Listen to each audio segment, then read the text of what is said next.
ಮೂರ್ತಿಯನ್ನ ಪ್ರಾರ್ಥನೆ ಮಾಡುವಾಗ, ಬೇರೆ ಬೇರೆ ದೇವತೆಗಳ ಪ್ರಾರ್ಥನೆಯನ್ನ ಮಾಡುವಾಗ ಭಗವಂತನಿಗೆ ಕೋಟಿ ಸೂರ್ಯ ಸಮಪ್ರಭಾ ಅಂತ ನಾವು ಹೇಳ್ತೇವೆ. ಕೋಟಿ ಕೋಟಿ ಸೂರ್ಯರ ಪ್ರಭೆಗೆ ಸಮನಾಗಿರುವಂತವನು ನೀವು ಅಂತ ಹೇಳ್ತೇವೆ. ಆದ್ರೆ ಆ ಎಲ್ಲ ದೇವತೆಗಳಿಗೂ ಮೀರಿದಂತಹ ಪ್ರಭೆ ಯಾರದ್ದು ಅಂತಂದ್ರೆ ಅದು ನಮ್ಮ ಗುರುಗಳದ್ದು. ನಮ್ಗೆ ಶಿಕ್ಷಣ ಕೊಡುವಂತಹ ನಮ್ಮ ಟೀಚರ್ಗಳಿಗಿಂತ ದೊಡ್ಡದಾಗಿರುವಂತವ್ರು ಬೇರೆ ಯಾರು ಕೂಡ ಇಲ್ಲ. ಯಾಕೆ ಅಂದ್ರೆ ಅವರೆಲ್ಲ ಪ್ರವಚನವನ್ನ ಮಾಡ್ತಾರೆ, ನಮಗೋಸ್ಕರ ರಾತ್ರಿ ಪ್ರಿಪರೇಷನ್ ಮಾಡ್ತಾರೆ, ನಮಗೋಸ್ಕರ ಓದ್ಕೊಂಡು ಬರ್ತಾರೆ, ನಾವು ಚೆನ್ನಾಗಿರಬೇಕು ಅಂತ ಹರಸ್ತಾರೆ. ನಾಳೆಯ ದಿವಸ ನಾವು ಸಾಧನೆಯನ್ನ ಮಾಡಿದಾಗ ತುಂಬಾ ಖುಷಿ ಪಡುವವರು 3 ಜನ ವ್ಯಕ್ತಿಗಳಂತೆ. ಮೊದಲನೇದ್ದು ನಮ್ಮ ತಾಯಿ, ಎರಡನೇದ್ದು ನಮ್ಮ ತಂದೆ, ಮೂರನೇದ್ದು ನಮಗೆ ಪಾಠ ಹೇಳ್ಕೊಟ್ಟಂತಹ ಟೀಚರ್ಗಳು. ನಾವು ಸಾಧನೆ ಮಾಡಿದವಾಗ ತುಂಬಾ ಖುಷಿ ಪಡ್ತಾರೆ. ನಾನು ಪಕ್ಕದಲ್ಲಿ ನ್ಯಾಷನಲ್ ಸ್ಕೂಲಿಗೆ ಹೋಗಿ ಬಂದೆ. ಆ ನ್ಯಾಷನಲ್ ಸ್ಕೂಲಲ್ಲಿ HM ಗಳು ಮಾತನಾಡುವಾಗ, ಬೇರೆ ಬೇರೆ ಟೀಚರ್ಗಳು ಮಾತನಾಡುವಾಗ, ಸರ್ ನಮ್ಮ ಸ್ಕೂಲಿಂದ 50 ಜನ ಡಾಕ್ಟರ್ಗಳಾಗಿದ್ದಾರೆ, ನಮ್ಮ ಸ್ಕೂಲಿಂದ ಇಷ್ಟು ಜನ ಇಂಜಿನಿಯರ್ಗಳಾಗಿದ್ದಾರೆ ಅಂತ ತುಂಬಾ ಅದು ಪ್ರತಿಯೊಬ್ಬ ಟೀಚರ್ಗೂ ಕೂಡ ಸಿಗುವಂತಹ ಗೌರವ. ನಾಳೆ ನಮ್ಮ ಶ್ರೀಪ್ರೀತಿ ವಿದ್ಯಾಮಂದಿರದಿಂದ ಇನ್ನೊಂದು 10 ವರ್ಷ ಬಿಟ್ಟು, ಇನ್ನೊಂದು 20 ವರ್ಷ ಬಿಟ್ಟ ನಂತರ ಮೇಡಮ್ ಸರ್ ನಾವೇನು ಗೌರವದಿಂದ ಹೇಳ್ಕೊಳ್ತೇವೆ ಅಂತಂದ್ರೆ, ನಮ್ಮ ಸ್ಕೂಲಿಂದ ಭಾರತವನ್ನ ರಕ್ಷಿಸುವಂತಹ ಒಬ್ಬ ಸೈನಿಕ ಆಗಿದ್ದಾನೆ, ನಮ್ಮ ಸ್ಕೂಲಿಂದ ದೇಶಕ್ಕೆ ದಿಕ್ಕು ತೋರಿಸ್ತಾ ಇರುವಂತಹ ಒಬ್ಬ IAS ಆಫೀಸರ್ ಆಗಿದ್ದಾನೆ, ನಮ್ಮ ಸ್ಕೂಲಿಂದ ಏನೇ ಆಗು ಮೊದಲು ಮಾನವನಾಗುವಂತ ತಿಳಿದುಕೊಂಡಿರುವಂತಹ ಒಬ್ಬ ವ್ಯಕ್ತಿ ಹುಟ್ಕೊಂಡಿದ್ದಾನೆ, ನಮ್ಮ ಸ್ಕೂಲಿಂದ ಮಾರ್ಕ್ ಕಡಿಮೆ ಬಂದಿರಬಹುದು, ಮಾರ್ಕ್ ಬದುಕಲ್ಲ. ಇವತ್ತು ನನ್ನನ್ನ ಈ ಸ್ಕೂಲಿಗೆ ಕರೆದಿದ್ದು ನನಗೆ SSLC ಯಲ್ಲಿ ಎಷ್ಟು ಮಾರ್ಕ್ಸ್ ಸಿಕ್ತು ಅಂತಲ್ಲ, ನನಗೆ ನೆನಪು ಇಲ್ಲ. ನನಗೆ ಸೆಕೆಂಡ್ PUC ಯಲ್ಲಿ ಎಷ್ಟು ಮಾರ್ಕ್ಸ್ ಬಂದಿದೆ ಅನ್ನೋದು ನನಗೆ ಗೊತ್ತೇ ಇಲ್ಲ. ಮಕ್ಕಳೇ, ಮಾರ್ಕ್ ಜೀವನವನ್ನ ಅಳೆಯುವ ಸಾಧನ ಅಲ್ಲ. ವೈಭವ್ ಸೂರ್ಯವಂಶಿ ಮಾರ್ಕ್ಸ್ ಎಷ್ಟು ಅಂತ ಯಾರಾದ್ರೂ ಕೇಳ್ತಾರ? ವೈಭವ್ ಸೂರ್ಯವಂಶಿ ಅಂತ ಕೇಳಿದಿರ ಹೆಸರು? ವೈಭವ್ ಸೂರ್ಯವಂಶಿ ಕೇಳಿದಿರಾ? ಟೆನ್ನಿಸ್ ಆಡ್ತಾನಲ್ಲ, ಕ್ರಿಕೆಟ್ ಆಡ್ತಾನಲ್ಲ, ಆ ಕ್ರಿಕೆಟ್ ಆಡುವಂತಹ ವೈಭವ್ ಸೂರ್ಯವಂಶಿದು ಮಾರ್ಕ್ಸ್ ಯಾರಾದ್ರೂ ಕೇಳ್ತಾರ? ಇಲ್ಲ. ಎದುರುಗಡೆ ವೈಭವ್ ಸೂರ್ಯವಂಶಿಯನ್ನ ಒಬ್ರು ಅಲ್ಲ ಮಾರ್ರೆ, ನೀನು ಹೇಸಲ್ವುಡ್ಡಿಗೂ 6 ಹೊಡಿತಿ, ಬೂಮ್ರಾನಿಗೂ 6 ಹೊಡಿತಿ, ರಾಬಾ ಡಾಬಾ ಅಂದ್ರೆ ರಾಬಾ ಅಂತ 6 ಹೊಡಿತಿ, ನಿನಗೆ ಹೆದರಿಕೆ ಆಗೋದಿಲ್ವಾ ಅಂತ ಸೂರ್ಯವಂಶಿಯನ್ನ ಕೇಳಿದ್ರಂತೆ. ರೆಪ್ಯುಟೇಷನ್ ಇದೆ ಅಲ್ಲ ಅಂತ ಕೇಳಿದ್ರಂತೆ. ಅದಕ್ಕೆ ಸೂರ್ಯವಂಶಿ 14 ವರ್ಷದ ಪುಟ್ಟ ಹುಡುಗ ಕೊಟ್ಟ ಉತ್ತರ, ನಾನು ಎದುರುಗಡೆ ಯಾರು ಬೌಲಿಂಗ್ ಮಾಡ್ತಾನೆ ಅವನ ರೆಪ್ಯುಟೇಷನ್ ನೋಡೋದಿಲ್ಲ ಸರ್, ನಾನು ಬಾಲ್ ಯಾವ ದಿಕ್ಕಲ್ಲಿ ಬರ್ತದೆ ಅಂತ ಮಾತ್ರ ನೋಡ್ತೇನೆ. ಇದನ್ನ ಏಕಾಗ್ರತೆ ಅಂತ ಕರೀತಾರೆ. ಏಕಾಗ್ರತೆ. ಆ ಏಕಾಗ್ರತೆ ವಿದ್ಯಾರ್ಥಿಗಳಲ್ಲಿದ್ದಾಗ ನಾವು ಎಷ್ಟು ಎತ್ತರಕ್ಕೆ ಹೋಗೋದಿಕ್ಕೂ ಕೂಡ ಸಾಧ್ಯ ಆಗುತ್ತೆ. ಆ ಏಕಾಗ್ರತೆಯನ್ನ ಜೀವನದಲ್ಲಿ ಅಳವಡಿಸಿಕೊಳ್ಳುವಂತಹ ಕೆಲಸವನ್ನ ಗುರುಪೂರ್ಣಿಮೆ ದಿವಸ ಮಾಡ್ತೇವೆ. ಒಂದು ಊರಲ್ಲಿ ಒಬ್ರು ಟೀಚರ್ ಇದ್ರು. ಆ ಟೀಚರ್ ಯಾರು ಬಂದು ಕೇಳಿದ್ರು ಪಾಠ ಮಾಡ್ತಾ ಇದ್ರು. ಆದ್ರೆ ಅವರದೊಂದು ಕಂಡೀಷನ್ ಇತ್ತು. ಅವ್ರ ಕಂಡೀಷನ್ ಏನು ಅಂತಂದ್ರೆ, ಸರ್ ನನಗೆ ಪಾಠ ಹೇಳ್ಕೊಡಿ ಗುರುಗಳೇ ಅಂತ ಯಾರಾದ್ರೂ ಬಂದ್ರೆ ಫಸ್ಟ್ ಮಾಡುವಂತ ಕೆಲಸ, ಆಯ್ತಪ್ಪ ನಾನು ನಿನಗೆ ಪಾಠ ಹೇಳ್ಕೊಡ್ತೇನೆ, ಆದ್ರೆ 1 ವಾರ ಪಕ್ಕದಲ್ಲಿ ಒಂದು ಕಾಡಿದೆ, ಆ ಕಾಡಲ್ಲಿ ಹೋಗಿ ನೀನು ಒಬ್ಬನೇ ಜೀವನ ಮಾಡ್ಬೇಕು. ನಾನು ಎಲ್ಲಿ ಉಳ್ಕೊಳ್ಬೇಕು ಗುರುಗಳೇ? ಅದಕ್ಕೆ ಬೇಕಾಗಿರೋ ವ್ಯವಸ್ಥೆ ಇದೆ, ನಿನಗೊಂದು ಪುಟ್ಟದಾಗಿರೋ ಗುಡಿಸಲಿದೆ, ನಿನಗೆ ಹೊತ್ತೊತ್ತಿಗೆ ಊಟ ಎಲ್ಲ ಸಿಗುತ್ತೆ, ಆದ್ರೆ 1 ವಾರ ನೀನು ಆ ಗುಡಿಸಲಲ್ಲಿ ಇದ್ದು ಬರ್ಬೇಕು. ಮಕ್ಕಳು ಯಾರೆಲ್ಲ ಬಂದು ಕೇಳಿದ್ರು, ಒಬ್ಬ ನಾನು 1 ವಾರ ತಾನೇ ಗುಡಿಸಲಲ್ಲಿ ಇರ್ತೇನೆ ಅಂತ ಹೋಗಿ ವಾಪಸ್ ಗುರುಗಳ ಹತ್ರ ಬಂದ. ಗುರುಗಳೇ ನಂದು 1 ವಾರ ಟೈಮ್ ಆಯ್ತು, ನನಗ್ ಪಾಠ ಹೇಳ್ಕೊಡ್ತೀರಾ ಅಂತ ಆ ಹುಡುಗ ಕೇಳ್ಬೇಕಾಗಿದ್ರೆ ಗುರುಗಳಂದ್ರು, ಅಪ್ಪ ನೀನ್ ಕಾಡಲ್ಲಿ ಏನೆಲ್ಲ ಕೇಳಿದೆ? ಗುರುಗಳೇ ಕಾಡು ಸೂಪರ್ ಇತ್ತು, ಆನೆಗಳು ಗೀಳಿಡ್ತಾ ಇದ್ವು, ಸಿಂಹಗಳ ಗರ್ಜನೆ ನನಗೆ ಕೇಳಿಸ್ತಾ ಇತ್ತು, ಸೂಪರ್ ಇತ್ತು ಗುರುಗಳೇ ಕಾಡು. ಯು ಆರ್ ಅನ್ಫಿಟ್, ವಾಪಸ್ ಹೋಗು ಗುಡಿಸಲು. ಸ್ಕೂಲಲ್ಲಿ ನಿನಗೆ ಅಡ್ಮಿಷನ್ ಬೇಕು ಅಂದ್ರೆ ವಾಪಸ್ ಹೋಗು ಅಂತ ಗುರುಗಳು ಕಳಿಸಿದ್ರು. ಇವನಿಗೆ ಆಶ್ಚರ್ಯ ಆಯ್ತು. ಅರೆ 1 ವಾರ ಕಾಡಲ್ಲಿ ಇರ್ಲಿಕ್ಕೆ ಹೇಳಿದ್ರು, ಆನೆ ಸದ್ದು ಸಿಂಹದ ಸದ್ದು ಕೇಳಿದೆ ಅಂತಂದ್ರೆ ಸ್ಕೂಲ್ ಬೇಡ ಅಂತಂದ್ರಲ್ಲ. ಇವನು ವಾಪಸ್ ಹೋದ. 1 ವಾರ ಮತ್ತೆ ಶ್ರದ್ಧೆಯಿಂದ ಕಾಡಲ್ಲಿದ್ದ. 1 ವಾರ ಬಿಟ್ಟು ವಾಪಸ್ ಬಂದ. ಗುರುಗಳಂದ್ರು, ಅಪ್ಪ ಏನ್ ಕೇಳಿಸ್ಕೊಂಡಿ ಕಾಡಲ್ಲಿ? ಗುರುಗಳೇ ನದಿಗಳು ಹರಿಯುವ ಜುಳು ಜುಳು ಜುಳು ಜುಳು ಜುಳು ಶಬ್ದ ಕೇಳಿಸ್ತು ಗುರುಗಳೇ, ಹಕ್ಕಿಗಳ ಚಿವ್ ಚಿವ್ ಕೇಳಿಸ್ತು ಗುರುಗಳೇ. ಅವಾಗ ಗುರುಗಳಂದ್ರು, ಯು ಆರ್ ಅನ್ಫಿಟ್, ವಾಪಸ್ ಹೋಗು, ವಾಪಸ್ ಕಾಡಿಗೆ ಹೋಗು. ಈ ಹುಡುಗನಿಗೆ ಅರ್ಥವೇ ಆಗುದಿಲ್ಲ. ಅಲ್ಲ, ನೀರ್ ಕೇಳಿದ್ರು ತಪ್ಪು, ಚಿವ್ ಚಿವ್ ಕೇಳಿದ್ರು ತಪ್ಪು, ಇನ್ನು ನಾನು ಏನ್ ಕೇಳಬೇಕು ಅಂತ ಗೊತ್ತಾಗ್ಲಿಲ್ಲ. ವಾಪಸ್ ಹೋದ. 1 ವಾರ ಮತ್ತೆ ಇದ್ದ, ಮತ್ತೆ ಮರಳಿ ಬಂದ. ಗುರುಗಳಂದ್ರು, ಇವಾಗ ಏನ್ ಕೇಳಿಸ್ತಪ್ಪ ನಿನಗೆ ಕಾಡಲ್ಲಿ? ಗುರುಗಳೇ ದುಂಬಿಗಳು ಕುಯ್ ಗುಟ್ಟುವ ಶಬ್ದ ಕೇಳಿಸ್ತು. ಗುರುಗಳೇ ಹಾವುಗಳು ಹರಿದಾಡುವ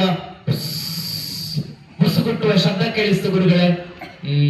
ಸಾಲ್ದಪ್ಪ, ಹೋಗು. ಈ ಹುಡುಗನಿಗೆ ಅಲ್ಲ, ಏನಾಗಿದೆ ಇವರಿಗೆ, ಏನು ಕೇಳಿದ್ರು ನನಗೆ ಅಡ್ಮಿಷನ್ ಕೊಡ್ತಿಲ್ವಲ್ಲ ಅಂತ ವಾಪಸ್ ಹೋದ. ಒಂದು ವಾರ ಡೀಪ್ ಆಗಿದ್ದ, ಧ್ಯಾನ ಮಾಡಿದ, ಯೋಗ ಮಾಡಿದ, ಪ್ರಾಣಾಯಾಮ ಮಾಡಿದ, ಎಲ್ಲವನ್ನು ಮಾಡಿದ. ಒಂದು ವಾರ ಬಿಟ್ಟು ಬಂದ. ಗುರುಗಳೇ ಈಗ ಪ್ರಶ್ನೆ ಕೇಳಿ. ಗುರುಗಳಂದ್ರು, ನಿನಗೆ ಇವಾಗ ಕಾಡಿನಲ್ಲಿ ಏನು ಕೇಳಿಸುತ್ತಿದೆ? ಹುಡುಗ ಹೇಳ್ದ, ಗುರುಗಳೇ ಇವಾಗ ನನಗೆ ಕಾಡಿನಲ್ಲಿ ಮರದ ಎಲೆಯೊಂದು ಮರದಿಂದ ಕಳಚಿ ನೆಲಕ್ಕೆ ಬೀಳುವ ಸದ್ದು ಕೇಳಿಸಿತು ಗುರುಗಳೇ. ಗುರುಗಳಂದ್ರು, ಗುಡ್, ಇನ್ನೊಂದು 2 ದಿನ ಇತ್ತು ಬಾ. ವಾಪಸ್ ಹೋದ, 2 ದಿನ ಇದ್ದ, ಮತ್ತೆ ಬಂದ. ಗುರುಗಳು ಕೇಳಿದ್ರು, ಪುಟ್ಟ ನಿನಗೇನು ಕೇಳಿಸುತ್ತಿದೆ ಈಗ? ಗುರುಗಳೇ ಏನ್ ಅದ್ಭುತ, ನೆಲದ ಅಡಿಯಲ್ಲಿ ಬೀಜ ಒಂದು ಮೊಳಕೆಯೊಡೆಯುವ ಸದ್ದು ಕೇಳಿಸಿತು ಗುರುಗಳೇ. ಬೀಜವೊಂದು ಮೊಳಕೆಯೊಡೆಯುವ ಸದ್ದು ಕೇಳಿಸಿತು ಗುರುಗಳೇ. ಜಗತ್ನಲ್ಲಿ ಯಾರಿಗೂ ಬೀಜ ಮೊಳಕೆಯೊಡೆಯುವ ಸದ್ದು ಕೇಳಿಸ್ಲಿಕ್ಕೆ ಸಾಧ್ಯವೇ ಇಲ್ಲ. ಬೀಜ ಮೊಳಕೆಯೊಡೆಯುವ ಸದ್ದು ಕೇಳಿಸಿತು ಗುರುಗಳೇ ಅಂತಂದಾಗ ಗುರುಗಳಂದ್ರು, ಎಸ್, ಇವಾಗ ನೀನು ನನ್ನ ಶಾಲೆಯಲ್ಲಿ ಶಿಕ್ಷಣ ಪಡೆಯುವುದಕ್ಕೆ ಅರ್ಹ. ಯಾಕೆ ಅಂತಂದ್ರೆ ಯಾರಿಗೆ ಹೊರಗಡೆಯ ಡಿಸ್ಟ್ರಾಕ್ಷನ್ಸ್ ಜಾಸ್ತಿ ಇರುತ್ತೋ, ಯಾರಿಗೆ ಅಲ್ಲಿ ವಾಹನ ಹೋದದ್ದು ಹಾರ್ನ್ ಮಾಡಿದ ಶಬ್ದ ಕೇಳಿಸತ್ತೋ, ಯಾರಿಗೆ ಅಕ್ಕಪಕ್ಕದ ಮನೆ ಗಲಾಟೆ ಕೇಳಿಸತ್ತೋ, ಯಾರಿಗೆ ಇನ್ನೊಂದು ವಿಷಯ ಕೇಳಿಸತ್ತೋ, ಯಾರಿಗೆ ಪಕ್ಕದ ಕ್ಲಾಸ್ ರೂಮ್ ನ ಪಾಠಗಳು ಕೇಳಿಸತ್ತೋ, ಅವನ ಏಕಾಗ್ರತೆ ಇಲ್ಲ. ಆದರೆ ಯಾರಿಗೆ ನೆಲದ ಒಳಗಡೆ ಬೀಜ ಒಂದು ಮೌನವಾಗಿ ಮೊಳಕೆಯೊಡೆಯುವ ಸದ್ದು ಕೇಳಿಸ್ತದೋ ಅವನು ಎಲ್ಲವನ್ನು ಕಲಿತ್ಕೊಳ್ಳೋದಕ್ಕೆ ಸಾಧ್ಯ ಆಗತ್ತೆ. ಮಕ್ಕಳೇ ಯೋಚನೆ ಮಾಡಿ, ನಿಮ್ಮಲ್ಲಿ ಎಷ್ಟು ಜನರಿಗೆ ಎಲೆ ಬೀಳುವ ಸದ್ದು ಕೇಳಿಸುತ್ತದೆ? ಎಷ್ಟು ಜನರಿಗೆ ಬೀಜ ಮೊಳಕೆಯೊಡೆಯುವ ಸದ್ದು ಕೇಳಿಸುತ್ತದೆ? ಸಾರ್, ನಮಗೆ ಬೀಜ ಮೊಳಕೆಯೊಡೆಯೋದು ಬಿಡಿ ಸಾರ್, ದೊಡ್ಡ ಮರ ನೆಲಕ್ಕೆ ಬಿದ್ರೂ ನಾವು ನಿದ್ದೆ ಮಾಡಿದ್ರೆ ಶಬ್ದ ಕೇಳಿಸೋದಿಲ್ಲ ಸಾರ್. ಭಾರತೀಯ ಶಿಕ್ಷಣ ವ್ಯವಸ್ಥೆ ಹೇಗಿತ್ತು ಅಂದ್ರೆ ಮಕ್ಕಳೇ, ಪೆನ್ ಇಲ್ಲ, ಪೇಪರ್ ಇಲ್ಲ, ಮೊಬೈಲ್ ಇಲ್ಲ, ಟ್ಯಾಬ್ ಇಲ್ಲ, ಇಮೇಲ್ ಇಲ್ಲ. 12 ವರ್ಷ ಪಾಠ ಮಾಡ್ತಾ ಇದ್ರು, ಬರ್ಕೊಳ್ಳೋದಕ್ಕಿಲ್ಲ. ಒಳ್ಳೇದಿದೆ ಅಲ್ಲ ಇದೊಂಥರ. No home work, no class work, no book, no bag, nothing. ಸುಮ್ಮನೆ ಬರಬೇಕು. ಗುರುಗಳು ಪಾಠ ಮಾಡ್ತಾರೆ, ಹೇಳ್ತಾರೆ ಹೇಳ್ತಾರೆ ಹೇಳ್ತಾರೆ ಹೇಳ್ಕೊಡ್ತಾರೆ, ಮತ್ತೆ ಮತ್ತೆ ಹೇಳ್ತಾರೆ, ಮತ್ತೆ ಮತ್ತೆ ಹೇಳ್ತಾರೆ. ಪಾಠ ಮುಗಿದೋಯ್ತು, ಎಕ್ಸಾಮಿನೇಷನ್ ಇಲ್ಲ. 12 ವರ್ಷ ಹೀಗೆ ಪಾಠ ಮಾಡ್ತಾರೆ. ಒಂದೇ ಒಂದನ್ನು ಬುಕ್ಕಲ್ಲಿ ಬರೆದಿಟ್ಕೊಳ್ಳುವಂತಹ ವ್ಯವಸ್ಥೆ ಇಲ್ಲ. ಈ ತರಹದ ಪದ್ಧತಿ ಭಾರತದಲ್ಲಿತ್ತು. ಆದ್ರೆ ಪ್ರತಿಯೊಬ್ಬನಿಗೂ ಶಿಕ್ಷಣ ಬರ್ತಾ ಇತ್ತು. ಟೀಚರ್ ಏನನ್ನ ಕಲಿಸ್ಕೊಡ್ತಾರೋ ಅಷ್ಟು ಬರ್ತಾ ಇತ್ತು. ಆದ್ರೆ ಇವತ್ತಿನ ನಮ್ಮ ಶಾಲೆಯಲ್ಲಿ ಶಿಕ್ಷಣದ ವ್ಯವಸ್ಥೆ ಹೇಗಿದೆ ಅಂದ್ರೆ, SSLC ಮಕ್ಕಳಿಗೆ ಗೊತ್ತು. SLC ಮಕ್ಕಳಿದ್ದೀರಾ? SLC ಮಕ್ಕಳಿಗೆ ಗೊತ್ತು. ನಮ್ಗೆ ಅನಿವಾರ್ಯವಾಗಿ ಶಾಲೆಗಿಷ್ಟ ಇಲ್ಲದೆ ಇದ್ರು, ಮ್ಯಾನೇಜ್ಮೆಂಟ್ ಇಷ್ಟ ಇಲ್ಲದೆ ಇದ್ರು, ಅನಿವಾರ್ಯವಾಗಿ ನಾವುಗಳೆಲ್ಲ ಪಡಿಬೇಕು ಅಂತಂದ್ರೆ ಉರುಬಡಿ ಓದು ಓದು ಓದು ಓದು ಓದು ಓದು, ಅಷ್ಟೇ ಅಷ್ಟೇ ಅಷ್ಟೇ ಓದು. ಟೀಚರ್ ಅಲ್ಲಿ ಹೋಗಿ ಕೇಳು, ಮ್ಯಾಮ್ ಇದು ಇಂಪಾರ್ಟೆಂಟಾ, ಇದು ಇಂಪಾರ್ಟೆಂಟಾ, ಇದು ಇಂಪಾರ್ಟೆಂಟಾ? ಥೇಲ್ಸ್ ಥಿಯರಂ ಬರುತ್ತಾ? ಪೈಥಾಗೊರಸ್ ಥಿಯರಂ ಬರುತ್ತಾ ಎಕ್ಸಾಮ್ಗೆ? ಸರ್ಕಲ್ ಥಿಯರಂ ಬರುತ್ತಾ? ಹೌದಪ್ಪ, ಇದು ಬರುತ್ತದೆ, ಇದು ಇಂಪಾರ್ಟೆಂಟ್, ಅದನ್ನೇ ಓದು ಓದು ಓದು ಓದು. ಎಕ್ಸಾಮಿನೇಷನ್ ದಿವಸ 3 ಗಂಟೆ ಎಲ್ಲ ವಾಪಸ್ ವಾಂತಿ ಮಾಡು. ಅಂದ್ರೆ ಪೇಪರ್ ಅಲ್ಲಿ ಬರಿ, ಆಮೇಲೆ ಕೊನೆಗೊಂದಿನ ಮಾರ್ಕ್ಸ್ ಬರ್ತದೆ.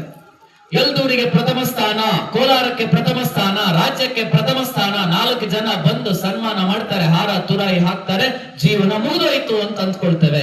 ಅದಲ್ಲ ಭಾರತದ ಶಿಕ್ಷಣದ ವ್ಯವಸ್ಥೆ. ಮಾರ್ಕ್ ಸ್ಕೋರಿಂಗ್ ಎಜುಕೇಶನ್ ಅಲ್ಲ ನಮ್ಮದು, ಮ್ಯಾನ್ ಮೇಕಿಂಗ್ ಎಜುಕೇಶನ್, ವ್ಯಕ್ತಿತ್ವ ನಿರ್ಮಾಣದ ಎಜುಕೇಶನ್ ನಮ್ದು. ನಾವು ಎಂಥ ಶಿಕ್ಷಣವನ್ನ ಅಪೇಕ್ಷೆ ಪಡ್ತಾ ಇದ್ದೀವಿ ಅಂದ್ರೆ ವ್ಯಕ್ತಿತ್ವ ನಿರ್ಮಾಣ, ವ್ಯಕ್ತಿಗಳ ನಿರ್ಮಾಣವನ್ನ ಮಾಡುವಂಥದ್ದು, ರ್ಯಾಂಕ್ಗಳ ನಿರ್ಮಾಣವನ್ನ ಮಾಡುವಂಥದ್ದಲ್ಲ, ವ್ಯಕ್ತಿಗಳನ್ನ ನಿರ್ಮಿಸೋದು. ವ್ಯಕ್ತಿಗಳನ್ನ ನಿರ್ಮಿಸೋದು ಅಂದ್ರೆ ಏನು? ನಮ್ಗೊಬ್ಬರು ಟೀಚರ್ ಇದ್ರು. ಆ ಟೀಚರ್ ಯಾವಾಗ್ಲೂ ಕ್ಲಾಸಿಗೆ ಬಂದು ಹೇಳ್ತಾ ಇದ್ರು, ನೀವ್ ಇಲ್ಲಿಂದ ಬರಬೇಕಾಗಿದ್ರೆ ಆದರ್ಶ ಆಗಿ ಬಂದಿದ್ದಿ, ನೀನು ಒಳಗಡೆ ಬರಬೇಕಾಗಿದ್ರೆ ಸ್ವಾನ್ಸೋ ಆಗಿ ಬಂದಿದ್ದೀರಿ. ಶ್ರೀ ಪ್ರೀತಿ ಇನ್ಸ್ಟಿಟ್ಯೂಷನ್ಗೆ, ಸ್ಕೂಲ್ಗೆ ನೀವು ಸ್ಟೂಡೆಂಟ್ ಆಗಿ ಬಂದಿದ್ದೀರಿ. ಆದ್ರೆ SSLC ಮುಗಿಸ್ಬಿಟ್ಟು ಇಲ್ಲಿಂದ ಹೊರಗಡೆ ಹೋಗ್ಬೇಕಾಗಿದ್ರೆ, ನನ್ನ ಹೆಸರೇನಪ್ಪ? ನಂದನ್. ನಂದು ಪ್ರೈಮರಿಗೆ ಈ ಸ್ಕೂಲ್ ಸ್ಕೂಲಿಗೆ ನಂದುವಾಗಿ ಬರ್ತಾನೆ, ನಂದನಾಗಿ ಬರ್ತಾನೆ. SSLC ಮುಗಿಸ್ಬಿಟ್ಟು ಶ್ರೀ ಪ್ರೀತಿಯಿಂದ ಹೊರಗಡೆ ಹೋಗುವಾಗ ನಂದನ್ನಾಗಿ ಹೋಗಬಾರದು. SSLC ಮುಗಿಸ್ಬಿಟ್ಟು ಇಲ್ಲಿಂದ ಹೊರಗಡೆ ಹೋಗ್ಬೇಕಾಗಿದ್ರೆ ನಂದನ್ ಬ್ರಹ್ಮೋಸ್ ಆಗಿ ಹೊರಗಡೆ ಹೋಗ್ಬೇಕು. ಅರ್ಥ ಆಗುತ್ತಾ ನಿಮ್ಗೆ? ಬ್ರಹ್ಮೋಸ್ ಏನು? SSLC ಮಕ್ಕಳು, ಬ್ರಹ್ಮೋಸ್ ಅಂದ್ರೆ ಏನು? ಭಾರತದ ಮಿಸೈಲ್ ಯಾರು ತಯಾರಿ ಮಾಡಿದ್ದು? ಭಾರತದವರು. ನಾವು ತಯಾರಿ ಮಾಡಿದ್ದು ಬ್ರಹ್ಮೋಸ್. ನಮ್ಮ ಶಕ್ತಿ ಅದು. ಸುದರ್ಶನ ನಮ್ಮ ಶಕ್ತಿ ಅದು. ಆಪರೇಷನ್ ಸಿಂಧೂರ್ ಆದಾಗ ಟರ್ಕಿಯಿಂದ ಡ್ರೋನ್ ಬಂತು, ಪಾಕಿಸ್ತಾನದಿಂದ ಡ್ರೋನ್ ಬಂತು. ಅಮೆರಿಕಾದವರು ಪಾಕಿಸ್ತಾನಕ್ಕೆ ಒಳಗಡೆಯಿಂದ ಕೊಟ್ಟು ನಮ್ಮಲ್ಲಿ ಡ್ರೋನ್ ಹಾಕ್ಸಿದ್ರು. ಆ ಎಲ್ಲಾ ಡ್ರೋನ್ ಗಳನ್ನ ಕೂಡ ಮಕಾಡೆ ಮಲಗಿಸಿದ್ ಯಾವುದು ಅಂತಂದ್ರೆ ನಮ್ಮ ಬ್ರಹ್ಮೋಸ್, ನಮ್ಮ ಸುದರ್ಶನ. ನಮ್ಮ ಒಬ್ಬೊಬ್ಬ ವಿದ್ಯಾರ್ಥಿ ಕೂಡ ಒಳಗಡೆ ಬರ್ಬೇಕಾಗಿದ್ರೆ ಮಾತ್ರ ನಂದನ್ನಾಗಿ ಬರ್ತಾನೆ. ಇಲ್ಲಿಂದ ಹೊರಗಡೆ ಹೋಗ್ಬೇಕಾಗಿದ್ರೆ ಪವರ್ಫುಲ್ ಪ್ಯಾಕ್ ಬ್ರಹ್ಮೋಸ್ ಆಗಿ ಹೊರಗಡೆ ಹೋಗ್ತಾನೆ. ಇದು ಭಾರತದ ಶಿಕ್ಷಣ ವ್ಯವಸ್ಥೆಯ ಅಗತ್ಯತೆ. ಇದನ್ನ ಭಾರತೀಯ ಶಿಕ್ಷಣ ನೂರಾರು ಸಾವಿರಾರು ವರ್ಷಗಳ ಕಾಲ ಜಗತ್ತಿಗೆ ಕೊಡ್ತಾ ಇತ್ತು. ಮಕ್ಕಳೇ, ಒಳಗಡೆ ಬರಬೇಕಾಗಿದ್ರೆ ವಿದ್ಯಾರ್ಥಿಯಾಗಿ ಬರ್ತಾನೆ, ಹೊರಗಡೆ ಹೋಗ್ಬೇಕಾಗಿದ್ರೆ ಶಕ್ತಿಶಾಲಿ ವ್ಯಕ್ತಿಯಾಗಿ ಹೋಗ್ಬೇಕು ಅನ್ನುವಂಥದ್ದು ನಮ್ಮ ಶಿಕ್ಷಣ ವ್ಯವಸ್ಥೆಯ ಆಶಯ ಆಗಿತ್ತು. ಇದನ್ನ ಭಾರತದ ಶಿಕ್ಷಣ ನೀಡ್ತಾ ಇತ್ತು. ಭಾರತದ ಸ್ವಾತಂತ್ರ್ಯ ಕಾಲಘಟ್ಟದಲ್ಲಿ ನಿಮ್ಗೆಲ್ಲರಿಗೂ ಕೂಡ ಗೊತ್ತಿರಬಹುದು, ಒಬ್ಬ ಶ್ರೇಷ್ಠ ಸಂತರು ಭಾರತೀಯ ಶಿಕ್ಷಣ ವ್ಯವಸ್ಥೆ, ಭಾರತದ ಬಗ್ಗೆ ಪ್ರೀತಿ, ವಿಶ್ವಾಸ ಎಲ್ಲವೂ ಇದ್ದಂತಹ ಒಬ್ಬ ಸಂತರು ಈ ದೇಶದಲ್ಲಿ ಇದ್ರು. ಅವರನ್ನ ಒಂದು ಬಾರಿ ಎಂಥ ಶಿಕ್ಷಣ ನಮಗ್ ಬೇಕು ಅಂದ್ರೆ, ಅವರನ್ನ ಒಂದು ಬಾರಿ ಅವರು ಅಮೆರಿಕಕ್ಕೆ ಹೋಗಿರ್ತಾರೆ.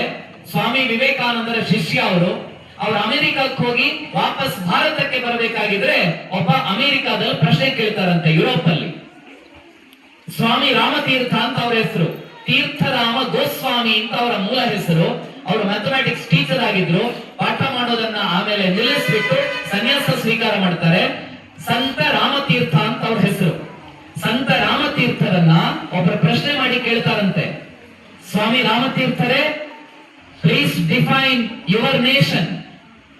ನಿನ್ನ ಭಾರತ, ನಿನ್ನ ಇಂಡಿಯಾವನ್ನ ಡಿಫೈನ್ ಮಾಡು ಅಂತ ಹೇಳ್ತಾರಂತೆ.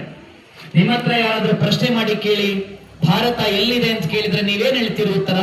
ಭಾರತ ಅಂದ್ರೆ ಏನು ಅಂದ್ರೆ ನೀವೇನ್ ಹೇಳ್ತೀರಿ ಉತ್ತರ? ಕಾಮನ್ವೆಲ್ತ್ ಗೇಮ್ ಸಾರ್, ಅದು ಸಾರ್, ಇದು ಸಾರ್, ಇನ್ನೊಂದು ಸಾರ್, ಮತ್ತೊಂದು ಸಾರ್ ಅಂತ ನೀವು ಉತ್ತರ ಕೊಡ್ತೀರಿ. ಮಕ್ಕಳೇ, ನಿಮ್ಗೊಂದು ಸಣ್ಣ ಎಕ್ಸರ್ಸೈಸ್ ಮನೆಗೆ ಹೋಗಿ ಮಾಡ್ತೀರಾ? ಮಕ್ಕಳೇ, ಮಾಡ್ತೀರಾ ಒಂದು ಎಕ್ಸರ್ಸೈಸ್? ನಿಮ್ಮ ಮನೆಯಲ್ಲಿ ಕನ್ನಡಿ ಇದೆಯಾ? ಕನ್ನಡಿ. ಆ ಕನ್ನಡಿ ಎದುರುಗಡೆ ನೀವೆಲ್ಲ ಹೋಗಿ ನಿಂತ್ಕೋಬೇಕು. ನಿಂತ್ಕೋತೀರಾ? ನನ್ ಜೊತೆಗೆ ಬಾ, ನಾವು ಹೊರಗಡೆ ಹೋಗಿ ಒಂದು ಟೀ ಕುಡ್ಕೊಂಡು ಬರೋಣ. ನೀವೆಲ್ಲ ನಿಮ್ಮ ಮನೆಗೆ ಹೋಗಿ ಕನ್ನಡಿ ಎದುರುಗಡೆ ನಿಂತ್ಕೋಬೇಕು. ಹೇಗೆ ನಿಂತ್ಕೋಬೇಕು ಅಂದ್ರೆ, ಸೊಂಟದ ಮೇಲೆ ಕೈ ಇಟ್ಕೊಂಡು ನಿಂತ್ಕೋಬೇಕು, ಎರಡೂ ಕೈ. ಈಗ ಇವನು ಡ್ಯಾನ್ಸ್ ಸ್ಟಾರ್ಟ್ ಮಾಡ್ತಾನೆ ನೋಡಿ. ಎರಡೂ ಕೈಯನ್ನ ಸೊಂಟದ ಮೇಲೆ ಇಟ್ಕೊಂಡು ನೀವು ನಿಂತ್ಕೋಬೇಕು. ಒಬ್ಬ ನಂದನ್ ಅವನ ಮನೆಗೆ ಹೋಗಿ ಕನ್ನಡಿ ಎದುರುಗಡೆ ನಿಂತ್ಕೊಂಡು ಸೊಂಟದ ಮೇಲೆ ಕೈ ಇಟ್ಕೊಂಡು ಕನ್ನಡಿ ನೋಡ್ತಾ ಇರ್ತಾನೆ. ಜಪಾನ್ ಹುಡುಗ ಸೊಂಟದ ಮೇಲೆ ಕೈ ಇಟ್ಕೊಂಡು ಕನ್ನಡಿ ನೋಡಿದ್ರೆ ಅವನು ಮಾತ್ರ ಕಾಣಿಸ್ತಾನೆ. ಜರ್ಮನಿ ಹುಡುಗ ಸೊಂಟದ ಮೇಲೆ ಕೈ ಇಟ್ಕೊಂಡು ಕನ್ನಡಿ ನೋಡಿದ್ರೆ ಅವನಿಗೆ ಅವನೇ ಕಾಣಿಸ್ತಾನೆ.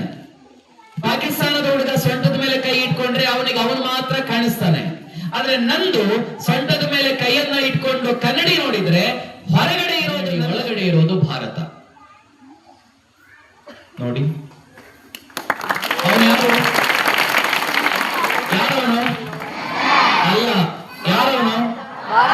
ಭಾರತ. ಅವನು ಯಾಕೆ ಭಾರತ? ಭಾರತದಲ್ಲಿರುವ ಪ್ರತಿಯೊಬ್ಬ ವಿದ್ಯಾರ್ಥಿಯು ಕೂಡ ಸೊಂಟದ ಮೇಲೆ ಕೈಯನ್ನ ಇಟ್ಕೊಂಡು ನಿಂತರೆ, ಕನ್ನಡಿ ಒಳಗಡೆ ನೋಡಿದ್ರೆ ಅವನಿಗೆ ಭಾರತದ ಮ್ಯಾಪ್ ಮಾತ್ರ ಕಾಣಿಸೋದಿಕ್ ಸಾಧ್ಯ. ಹಾಗೆ ಸುಮ್ಮನೆ ಭಾರತದ ಮ್ಯಾಪ್ ಅನ್ನ ನಂದನ್ ಜೊತೆಗೆ ರಿಲೇಟ್ ಮಾಡ್ತಾ ಬನ್ನಿ. ಭಾರತದ ತಲೆ ಕಾಶ್ಮೀರ ಮ್ಯಾಪ್, ಈಗಿನ ಭಾರತ ಮ್ಯಾಪ್ ಕಾಶ್ಮೀರ. ಕಾಶ್ಮೀರದಿಂದ ನಿಧಾನಕ್ಕೆ ಕೆಳಗಡೆ ಬನ್ನಿ, ಸಪೂರವಾಗ್ತಾ ಬರುತ್ತದೆ. ಭಾರತದ ಮ್ಯಾಪ್ ಅಲ್ಲೂ ಸಪೂರವಾಗ್ತಾ ಇದೆ.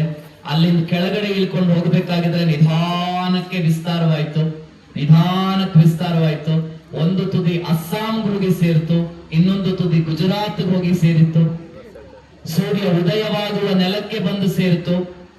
ಶ್ರೀಕೃಷ್ಣನ ಲೀಲಾಭೂಮಿ ಗುಜರಾತಿಗೆ ಹೋಯ್ತು, ದ್ವಾರಕೆಗೆ ಹೋಯ್ತು, ನೇರವಾಗಿ ನಂದನ್ ಮೂಗು, ಬಾಯಿ, ಕುತ್ತಿಗೆ ಕೆಳಗಡೆ ಬಂದೆ, ಎದೆ ಮೇಲೆ ಕೈ ಇಟ್ಟೆ, ಲುಕ್ ಲುಕ್ ಲುಕ್ ಲುಕ್, ಈಗ ಒಂಚೂರು ಜಾಸ್ತಿ ಇದೆ, look look look look look look. ಎಷ್ಟಾಗ್ತದೆ ನಿಮಿಷಕ್ಕೆ? 72 ಸರ್ತಿ look look look look look look. ದಿಲ್ ದಿಲ್ ಚೆನ್ನಾಗಿದ್ದರೆ ಗುರುರ್ ಬ್ರಹ್ಮ ಗುರುರ್ ವಿಷ್ಣು ಗುರುರ್ ದೇವ